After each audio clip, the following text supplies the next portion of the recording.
when my husband ended our wedding in front of everyone. I did not scream. I did not faint. I did not beg him to stop.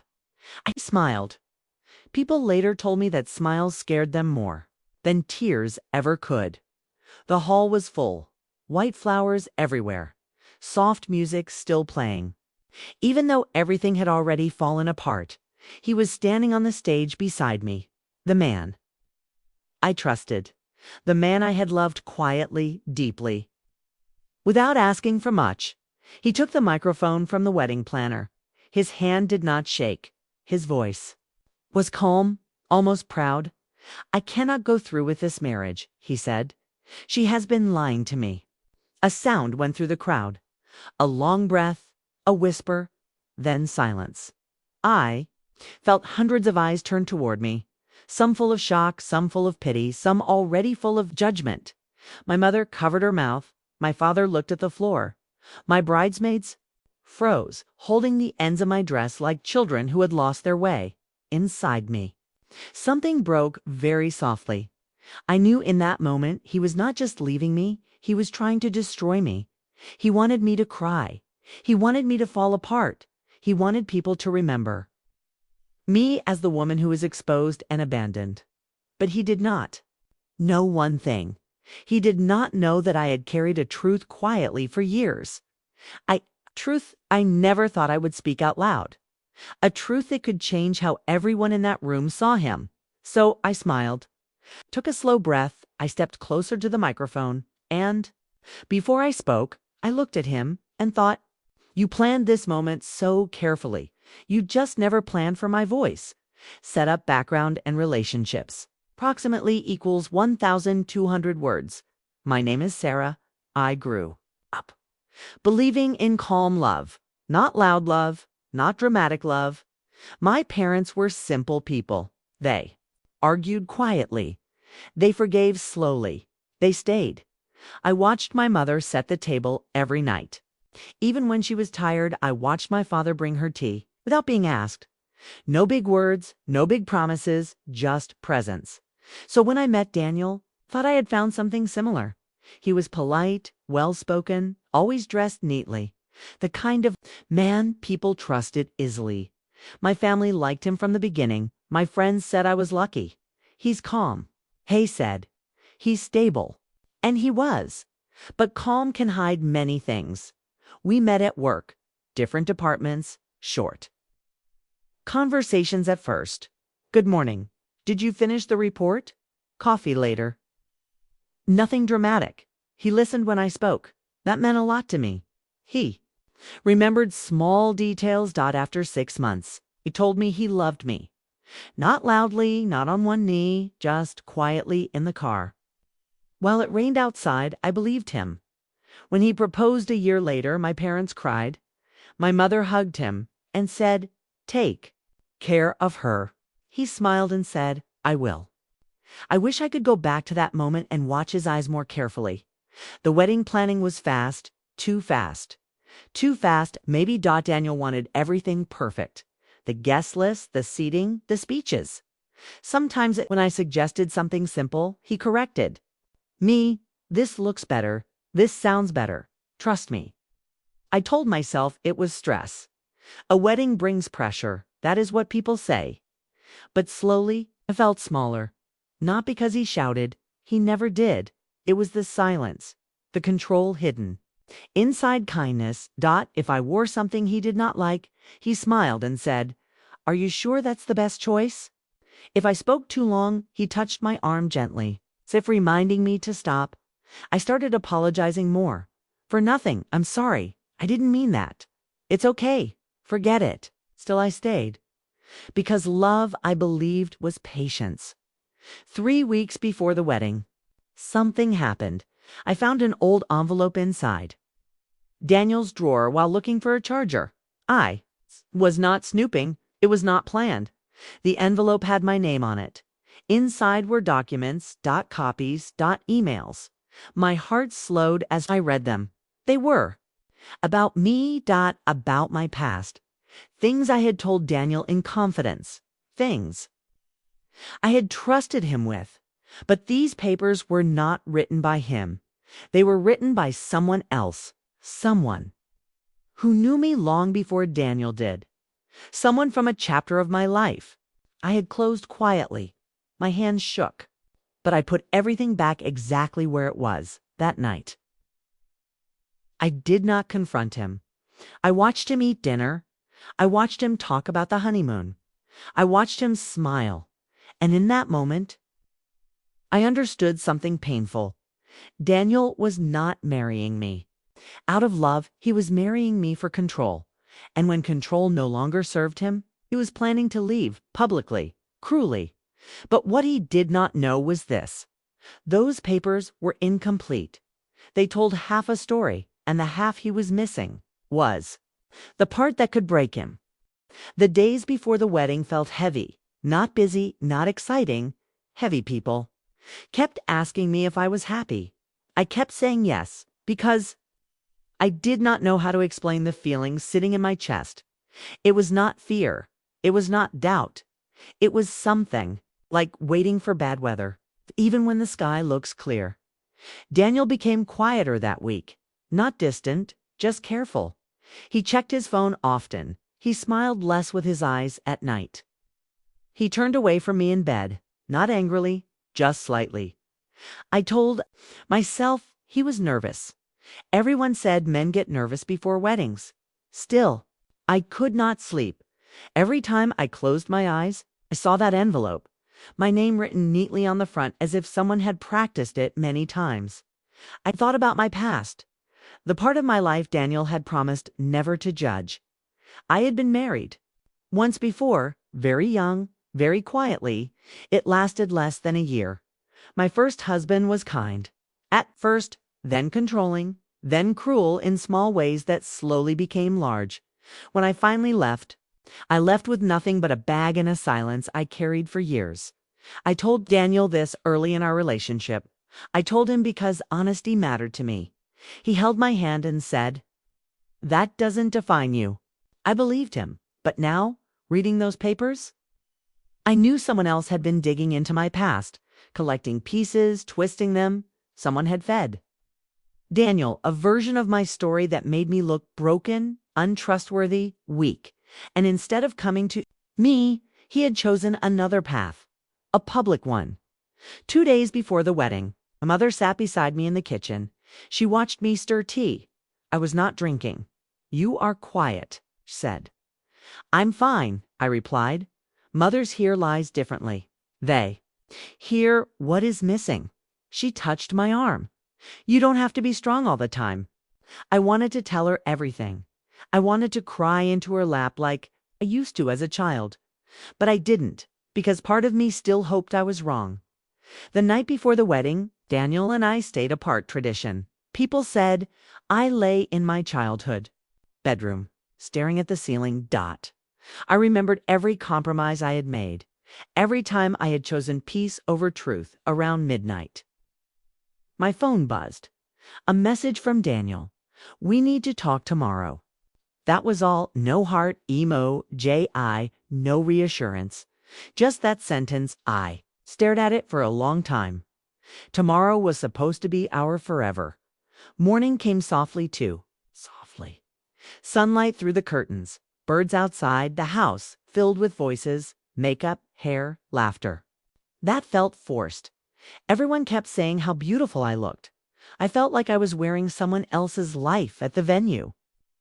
I stood behind the doors, holding my bouquet. Music began. The doors opened. I walked forward slowly. Daniel stood at the altar. His face was calm. To calm. As I reached him. He did not squeeze my hand. He did not whisper anything kind. The officiant smiled and began. We reached the part where he was supposed to say his vows. Daniel cleared his throat. Then he turned to the crowd. That was when I knew my heart did not race. It went quiet, like it had been waiting for this exact moment. Daniel held the microphone like he had practiced this moment. His shoulders were straight, his voice steady. "I need to be honest," Kay said. The room shifted. People leaned forward without knowing why. I cannot marry this woman," he continued, "because I recently learned things about her past that she chose not to tell me." A soft sound moved through the hall. Not words, just breath. I felt my mother stiffen in the front row, my father's hands clenched together. Daniel looked at me briefly, not with anger, with something colder. "She was married before," he said, "and she did not tell me the whole truth about why that marriage ended." I wanted to laugh, not because it was funny, but because it was so carefully framed. He did not mention that I had told him. He did not mention the nights. While explaining my fear, he did not mention his promises. He only said enough to stain me. "I believe honesty is the foundation of marriage," he said, "and without it, I cannot stand here." The officiant froze. The music stopped. Someone whispered my name. I stood very still, inside me. There was sadness, but there was also clarity. Daniel was not confused. He was not hurt. He was performing. He wanted witnesses. He wanted control over the story. He stepped back slightly, as if distancing himself from something dirty. That hurt more than his words. People began to look at me differently. Some with sympathy, some with suspicion. I could feel the weight of assumptions forming. I thought about staying silent, about walking away with dignity. But silence would have let his version live. And was tired of being quiet. I lifted my hand gently. "May I speak?" I asked. My voice surprised even me. It was calm. Daniel hesitated. For the first time, uncertainty crossed his face. The officiant nodded. I stepped closer to the microphone. My dress felt heavy. The room felt far away. I looked at Daniel. "You are right about one thing," I said softly. "Honesty matters." He swallowed. I turned to the crowd. "Yes," I continued, "I was married before." And I told Daniel that within the first month of knowing him, murmurs. I could see confusion ripple through the room. I looked back at him. "You said my past did not define me," I said. "You said it made me strong." Daniel's jaw tightened. I took a slow breath. "What you didn't tell anyone," I continued, "is why you were collecting documents about my life." The room grew quieter. "You didn't tell them that someone contacted you months ago. Someone who knows both of us." Daniel's eyes widened just a little. "That was enough. You didn't tell them that instead of asking me the truth, you chose to believe half a story." I paused, "And you didn't tell them why." People were listening now. Not watching, listening. I leaned slightly toward the microphone. "You plan to end this wedding today," I said. "Not because you were hurt, but because you were afraid." He shook his head quickly. "No." I raised my hand gently, not to silence him, but to steady myself. "You were afraid," I continued, "because you knew that if this marriage continued, the truth would eventually come out." The room held its breath. I looked down for a moment, then back up. "So let me tell it," I said, "because it is my story." The room was so quiet I could hear my own breathing. I held the microphone with both hands, not because I was shaking, but because I needed to feel grounded. I looked at Daniel again. "You were contacted by my first husband," I said. "That name alone shifted the air. Some people gasped. Others frowned. Daniel stared at me. "Nay, not angry, corner, double quotes. He reached out to you 6 months ago," I continued. "He told you I was unstable. He told you I was dishonest. He told you I ruined his life." I paused. "What he did not tell you," I said softly, "was why our marriage really ended." My mother's hand went to her chest. She already knew. I swallowed. "I left him because he hurt me," I said. Not once, not loudly, but slowly. I did not say the word abuse. I did not need to. I left because love had turned into fear. I continued, "And I left quietly because I wanted peace." Daniel shifted his weight. "He told you I was hiding something," I said, "and that part was true." I looked straight at him now. "I was hiding how afraid I was to trust again." People were crying now, not loudly quiet tears. I turned back to the crowd. My first husband never forgave me for leaving. I said, so when he saw me move on, he wanted control again. I took a breath. So he gave you pieces of my past, I said. Enough to make you doubt me, enough to scare you. Daniel opened his mouth, then closed it, and instead of protecting me, I said gently, you chose to protect yourself. Felt sadness then, deep sadness. Ending this wedding publicly was not about truth. I said it was about power. I handed the microphone back to the officiant slowly. I was going to stay silent, I said. I was going to let you walk. Away with your story. I turned back one last time. But I will not let anyone rewrite my life to save themselves. Daniel looked smaller now. Not because I wanted him to be, but because truth does that. I stepped away from the altar. No one stopped me. The doors opened again. This time, I walked out alone. Aftermath, the quiet after the STO, arm outside, the sky. Was gray dot, no rain yet, just waiting. My father wrapped his jacket around my shoulders. You did nothing wrong, he said. That was when I finally cried. Not loudly, not dramatically, just enough to let go. Later, people would tell me I was brave, strong. I did not feel brave. I felt free. End of part 4. When you are ready, reply. The days after the wedding felt unreal, like waking up from a long dream and not knowing. Where you are, the dress was packed away, the flowers dried and thrown out. The hall returned to silence, but my heart was still. Learning how to breathe again for the first 2 days. I did not leave my room, not because I was ashamed, because I was tired. Emotional tiredness feels different. It settles in your bones. My mother brought food I barely touched. My father checked on me quietly. Standing at the door, no one pushed me. To talk. That was love.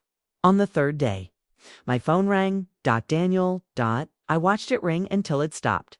He called again that evening, then again the next morning. Finally, he sent a message. I never meant to hurt you. We need to talk. I stared at those words for a long time. There was a time in my life when I would have answered immediately, when I would have explained myself again, when I would have tried to fix things that were never mine to break. But something had changed. I replied only once. There is nothing left to explain. An hour later, he showed up at my parents' house. I knew he was there before I saw him. The air felt different. I went outside. He looked tired, smaller somehow. I panicked, he said quickly. He got into my head. I nodded slowly. You believed him, I said.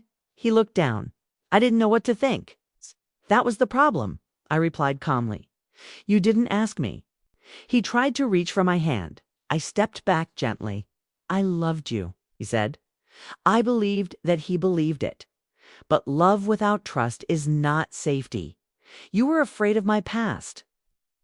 I said, but you never asked if I was afraid of you. He had. No answer. We stood there in silence. Then he said, I ruined everything. I thought about correcting him, but some realizations need to come alone.